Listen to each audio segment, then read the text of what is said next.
Welcome once again to Commander by Danon. I'm excited to announce that this channel is sponsored by Ultimate Guard. Ultimate Guard makes these beautiful solid color playmats, like this one in a gorgeous shade of crimson. Apologies for my amateur lighting, I know it looks orange. You'll just have to trust me that it's a very pretty shade of red. One of my favorite things about Ultimate Guard is their vibrant color palette. This mat is surprisingly thick and much smoother than any other playmats I've used before. And since it's my favorite color, this one will probably be my go-to from now on. Find out if your game store carries Ultimate Guard products, or check out the link to their Amazon store below. Today's video was brought to us by Patreon supporter Pob Zombie. Huge thanks to Pob Zombie and the rest of my Patreon supporters. Pob Zombie reached out asking for a deck built around one of the new legendary creatures from the Lord of the Rings, Tales of Middle-earth. Specifically, he wanted to be the villain and play Saruman of many colors. But before we get started, I'd like to quickly ask you to like and subscribe. It really does help the channel, and it's free. With that out of the way, let's get into the video. Saruman of Many Colors is a 6-mana 5/4 legendary avatar wizard with Ward. Discard an enchantment, instant, or sorcery card. Whenever you cast your second spell each turn, each opponent mills 2 cards.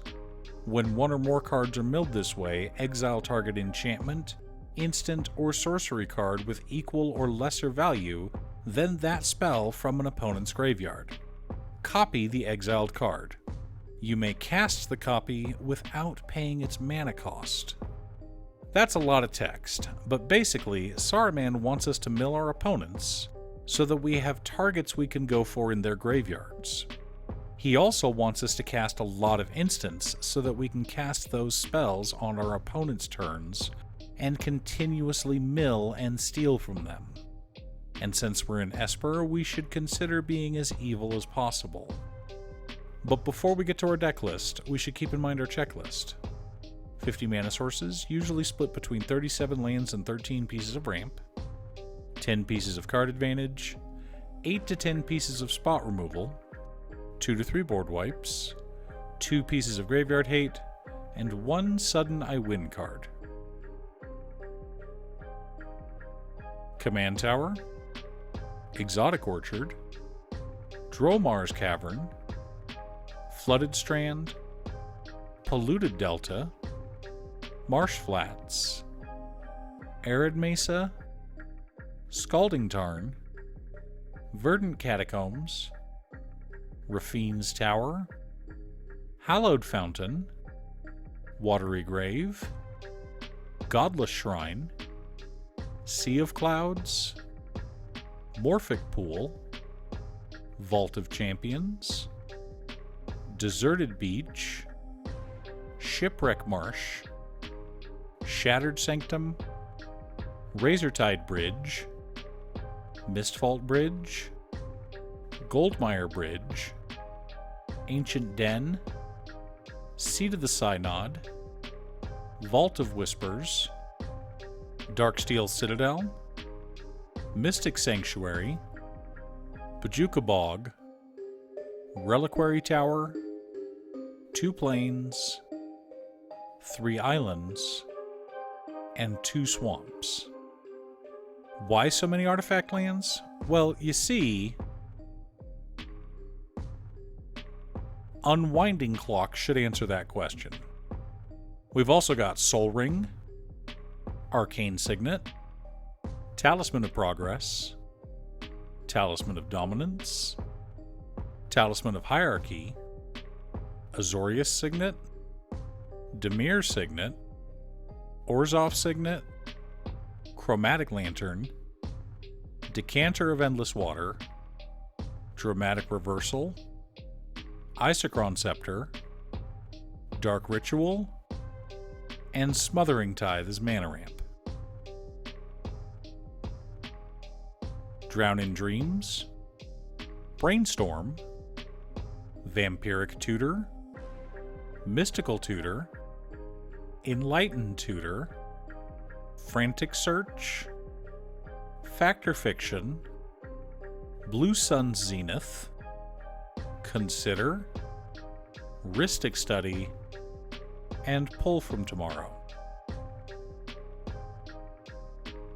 Didn't Say Please, Psychic Strike, Thought Collapse, Winds of Rebuke, Swords to Plowshares, Counterspell, Negate, Generous Gift, Arcane Denial, Pongify, An Offer You Can't Refuse, Anguished Unmaking, Dovin's Veto, Reality Shift, Fracture, Disenchant, Deadly Rollick, Narset's Reversal, and Heliod's Intervention make up our interaction package. Cyclonic Rift, Toxic Deluge, Settle the Wreckage, and Evacuation help us reset the board when needed. Thought Scour, Archive Trap, Dream Twist, Predict, Jace Wielder of Mysteries, and Maddening Cacophony help to fill our opponent's graveyards. But milling isn't our primary win con. Sir Conrad the Grim, Jin Gataxius Progress Tyrant, Kira Great Glass Spinner, Approach of the Second Sun, Kefnet the Mindful, Nexus of Fate, Time Warp, Temporal Mastery, and Temporal Manipulation make up the core of our deck. What? I said that Esper was evil. Now that we have our deck list, we should compare it to our checklist. 50 mana sources split between 35 lands and 15 pieces of ramp. Right on target. 11 pieces of card advantage. 19 pieces of interaction. 4 board wipes. 1 piece of graveyard hate. 1 sudden I win card in Narset's Reversal. Obviously, you can't win the game with just a Narset's Reversal, but what you can do is win by imprinting Narset's Reversal onto Isochron Scepter and then casting a turn spell. Or cast Narset's Reversal on Approach of the Second Sun. But what we really want to do is cast a bunch of spells on every turn, milling our opponents and stealing their good spells from their respective graveyards. After all, we are Saruman of many colors, and we gave them the chance to aid us willingly, but they have elected the way of pain. Thanks for tuning in. Once again, a huge shout out to my editor Cute Stuff. I couldn't make these videos without her. If you'd like to hire her to edit your own videos, she can be reached at cutestuff.edits@gmail.com. Link is down below. If you're looking for ways to support the channel directly, you can head on over to patreon.com/Danon. One of the tiers is specifically set up for Commander. For only $25, I will build you a custom Commander deck based around your specifications, and even do a deck video on it. I also wanted to give a quick shout out to all of my patrons: Waffles, Jiraiya, Muffins, Marcus, Phoenix of Ice, Squishy, Brett, Roxy, Josh, Sean, Richard, Pob Zombie, Mark, Danny, Alex, John, Ignis, Daniel, Steve, and Kevin. You guys are awesome. I post new Commander deck videos often, so be sure to subscribe and ring the bell to be notified of new videos. Also, if you're a fan of anime and manga like I am, feel free to check out my other channel, Musings by Danon. Again, thanks for watching, and I'll see you all again next time on Commander by Danon.